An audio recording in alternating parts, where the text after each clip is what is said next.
Autumn Win is a raider. Win is a raider, pillaging just for fun. He'll knock you round and upside down and laugh when he's conquered and won. When he's conquered and won. Conquered and won. Hey boys, guess who's back? And I'll give you a clue. I'm not Slim Shady. I don't think neither of us are, to be fair. Hey Quave. Hi, Mike. How you doing? Hey listeners, viewers. Sorry about the gap between broadcasts, but cut long story longer. I just had a lot of problems with my PC and basically just had to go to the shop a few times to get it fixed and eventually got it back, and then after that the Super Bowl was over and a bit of apathy. But as you can see, we're sporting our new, well, this year's Super Bowl 50 t-shirts in giant Technicolor. We've one or two other technical changes. I've ditched the throne of ease because people were giving out that I was like towering over Queeve, but to be honest with you, I'm still towering over him. I'll do my best not to tower over. Just put up a new backdrop there as well, just kind of mod things around a bit. So look, today is going to be just a kind of a we're back show. Queeve went to the vicinity of the Super Bowl. You know, he was knocking on the door, but they wouldn't let him in. And you know what? Weren't you lucky? Yeah. The whole San Francisco area, I found, was a bit on the small side to be hosting a Super Bowl. Like, you have no idea how big it's the biggest sporting event in the United States, considering how many other kind of big sports that they have going. Because when you consider the baseball and the basketball the finals are all best of 7 games. So you've got, 7 kind of big occasions. But this is on a different scale altogether. Yeah, and obviously like there's the build up for the week. Did you get much of the sense? I know you said you were a bit disappointed with the actual fan zone.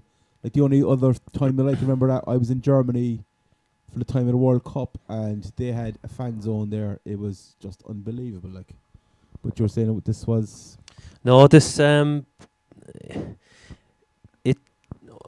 it took up about 4 blocks of the financial district in downtown San Francisco, and like we went there on the Wednesday before the Super Bowl, so there wasn't big queues to get in or anything, but you had to go through, metal detectors and empty your pocket, like the airport security kind of 9/11 kind of buzz. But took the joy out of it kind of did a bit, but we went through swiftly enough. But I could imagine that's why we never went back there, because we figured, the closer we get to the Super Bowl, the more busy it's going to be, especially like Friday and Saturday, with all the out-of-towners would be coming in those days. But the day we were in there on the Wednesday, there was still a good enough crowd there, and they had like. Did you see any no, I didn't see celebratories? I didn't see any celebrities. I saw they had up on this kind of small stage. They were interviewing some ex-player. I didn't know who he was. He had a couple of rings, but as I've always proclaimed, my history, not my knowledge of the NFL history ain't the best. So, but the place was huge. They had a big, massive concert stage where they had free concerts every night. But again, like it being winter there, it gets dark, at like same as it does here around 6 o'clock, and it's really, really cold down by the Bay Area. So yeah, but there was rumours of people going on wine drinking kind of missions. Yeah, those and all this kind of other malarkeys. We'll get to that later. But no, I mean the setup was impressive. He was but like, I mean, like, fairness, I pulled out all the stops to send you over there. We emptied the We emptied NFL with the Cork Cork accent. budget, you know, all Yeah. the budget actually went on the t-shirts, and I'm not talking about these ones, the ones, but we got his NFL with a Cork accent logo t-shirt made up. Yeah. And we might be sporting that one of these other days. Is it still wearable, or is It made it through the wash anyway, but it's not the best. It's not the best one, but we're going to get more made up anyway. But enough about that. The other bits of the Super Bowl city is that it's a complete rip-off for fans. It was like $10 for a beer, but they were justifying that by saying you got it in a souvenir plastic cup, which was a bit of a joke. Yeah, but look, I can remember being in New York well over 15 years ago, I would say, and it was $10 for a beer then. Okay. New York is expensive then as a comparison to. I thought San Francisco was a pretty expensive part of the city as well, isn't it? Well, San Francisco is a very expensive city, but I mean, irrelevant of where the Super Bowl is, I'd imagine that those kind of prices will be there anyway. Yeah. And they had food stalls with crazy priced snacks and etc. But all the major networks had a presence in Super Bowl City too. ESPN, Fox, CBS, CNN. They all had their own kind of section with elevated stages for live reporting and all that. But while we were there, we saw Kurt Warner was chairing a table with Michael Irvin, Primetime Sanders, and I don't think Rich Eisen was there. I can't remember now. Yeah. So that's basically. But you couldn't even really get close to it. You could see you're about 15 feet from the back of it. Yeah. And you couldn't see it from the front, so everyone was just kind of. Everybody just milling around trying to forward up on. And you couldn't hear it either. There was no kind of speakers outside, so everybody could hear what was being said. It was a bit disappointing that way. Yeah. All right. All in all, the trip to Super Bowl City, wasn't the highlight. It was. You were a bit underwhelmed by the whole experience, shall we say? All right. Well, we just go on. Have a quick few words about the match. Yeah.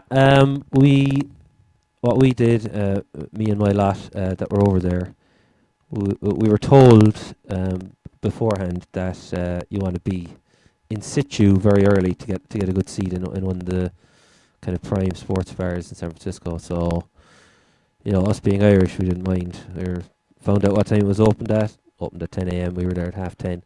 Game didn't kick off till 3:30. So we had prime spots come. But you're a good man for that. Like, it's often the time you'd be in early into Driscoll's now or the East Village, Oh yeah. Catch me around there early doors. Get your stall in early. Get a bit of tailgating in. You gotta get a bit of pre-gaming in, beforehand, bit of food, few drinks, and we had read an article while over there, the 20 best bars to watch Super Bowl in, so we just picked one that sounded okay. It's downtown near the AT&T Stadium where the San Francisco Giants play, and the bar itself was, typical big American sports bar, it was just a pity come game time that they had issues with the speaker system near our table, so we had to kind of listen to it from the other half of the pub, which is a bit disappointing. But the game itself was amateur mistake there. When we went in there, they just had music playing, instead of the kind of all the build up. So, getting to the game itself, it was underwhelming, to say the least. As I predicted, not patting myself on the back or anything. As soon as the Broncos ousted the Patriots, they were going to ruin the Super Bowl, which did happen because of their lights out defense. Oh, of course. And the thing is, we all look like idiots now. But I've had a good discussion with a few people about the game afterwards. I thought the game was a crock of shit, to be honest with you. But I would think if the Panthers played them another 99 times, I would say the Panthers would win 90 times out of 99 again. I wouldn't agree with that, but the thing with that Denver team is that they need so much to fall in their favour. I know they do create a lot of pressure, and that pressure was claustrophobic.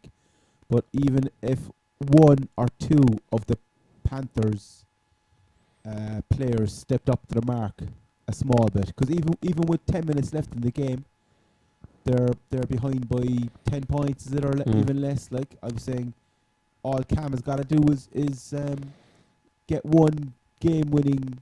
Oh no, Get one touchdown, and all of a sudden they're back in the game. It's extremely fair to say that the Panthers' offense, didn't show up. Looked very nervy in all aspects of their offense, and their defense didn't do too badly. But I mean, the Broncos just kind of kept this. I hate this phrase, but kept the scoreboard ticking over with field goal here. Yeah, well, of course. Look, I thought, just going back to what I said. First of all, that catch, which was ruled a non-catch and wasn't overturned, I thought that was huge. Of course, Mike Carey, then who was the rules guy for was it CBS, were doing the game, was never heard from again. Basically, It's about his third time this year getting the call. Well, I thought he actually got the call right. Well, a lot of people think he got it right. I thought he got it. I mean, and the more I saw, like, how could that not have been overturned? The ball never touched the ground, any shape or form whatsoever. Like, so, like, how much more proof do you need? When I was watching the replays, you couldn't tell for sure whether the tip of the ball had touched the ground or not. So therefore, going by the rugby kind of video ref rules, if you can't see it, you can't award it. But I think the Dino Blandino and co in New York thought that it had touched the ground, but I don't think it was proven via the replays that we saw. Yeah, on the day. You need conclusive proof to overturn the decision. Yeah, and it wasn't conclusive in my eyes. Yeah, But at the same time, I do think it probably did touch the ground, so I wasn't really too upset. Yeah, I mean, like, I suppose at the same time, and then, like, literally 5 plays later, then, it wasn't even 5 plays; it was 2 plays later. I'd say the first of the major fumbles, which led to the first touchdown, didn't it? Yeah, the Graham Gano miss just before the post. Yeah, the post. Yeah. Obviously, Von Miller and DeMarcus Ware had field days, and that was where the game was won or lost. The Panthers' offensive line had no answer for the two boys, and it was either pick your poison, because if they blocked one, the other fellow got in there, and they worked super as a tandem, and at the same time, they didn't actually seem to blitz that much either. They always kept very close man-to-man marking on the wide receivers, and obviously the wide, what's his name, Ted Ginn. But the Panthers played scared a small bit, because they did, yeah. You notice whenever the couple of times Ted Ginn got the ball near the sideline, he wasn't fighting for yards. He was looking for the sideline. That was criminal. And even when Cam set off a few times, he was looking for the sideline, whereas all throughout the season he'd take the contact and get the extra few yards. Yeah. They just didn't seem not up for it, but obviously they were up for it, but they seemed scared. Yeah, and Cam major blot on the copybook. After all the pre-match bluster, and it was actually after getting you kind of turned around to a certain extent on the Cam bandwagon. Oh, absolutely. I had. I still don't really like the guy, but you got to respect what he's done, winning the MVP and having a phenomenal season and all that. But like, then when the chips, when it goes tits up, you have to suck it in a bit as well, and he didn't show that. a bit of inner resolve. He didn't do that. No. And even like when the game was over then. When for the second strip sack, and there was just no more fighting him, and it was just I hate watching a Super Bowl the last 5 minutes where you just want the clock to just go and just and obviously like last year, victory formation is terrible. Teams were there last year down to the wire, and it was a bit more of a rout the year before, like, but Oh, it's just a terrible way to see a Super Bowl finish up. Like, But we can't expect every Super Bowl to be, down to the last, play in the 2-minute warning or the fourth quarter. yeah, I But suppose we were spoiled a lot this year. In a lot of the games, did come down to last minute plays. But you'd like to see it carry on. So look, enough about that. So the Denver Broncos fans are happy. Von Miller's after getting the franchise tag. We won't go too much into news. We'll have a proper program next week. And we'll just try and lay out a bit more. Have we any other bit of chat? no, just to say that, in the next couple of weeks, we could dip into what happened in free agency, and the combine just finished. And we can, talk a bit about The path to the draft will be short. Is less than a month away. Yeah. And the other bit of news, the other bit of non-news, Peyton Manning is like, why is he not retired? Ian Rappaport, the NFL media insider, has said that he will be announcing his retirement next week.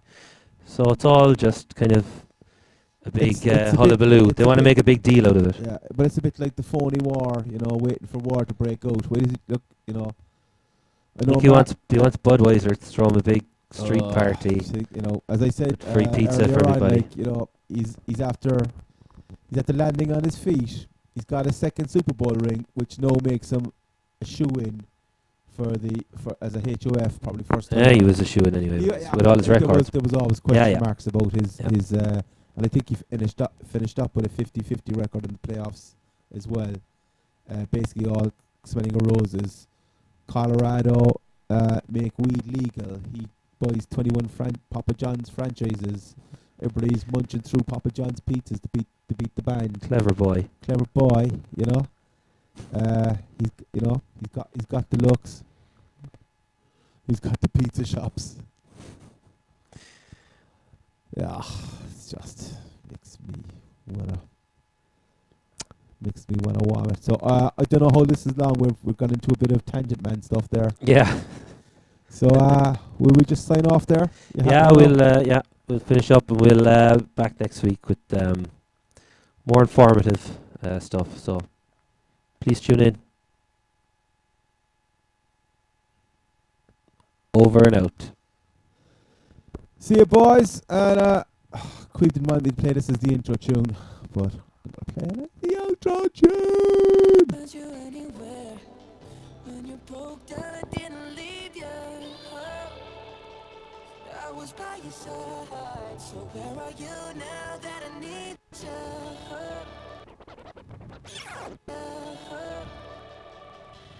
Where are you now that I need you?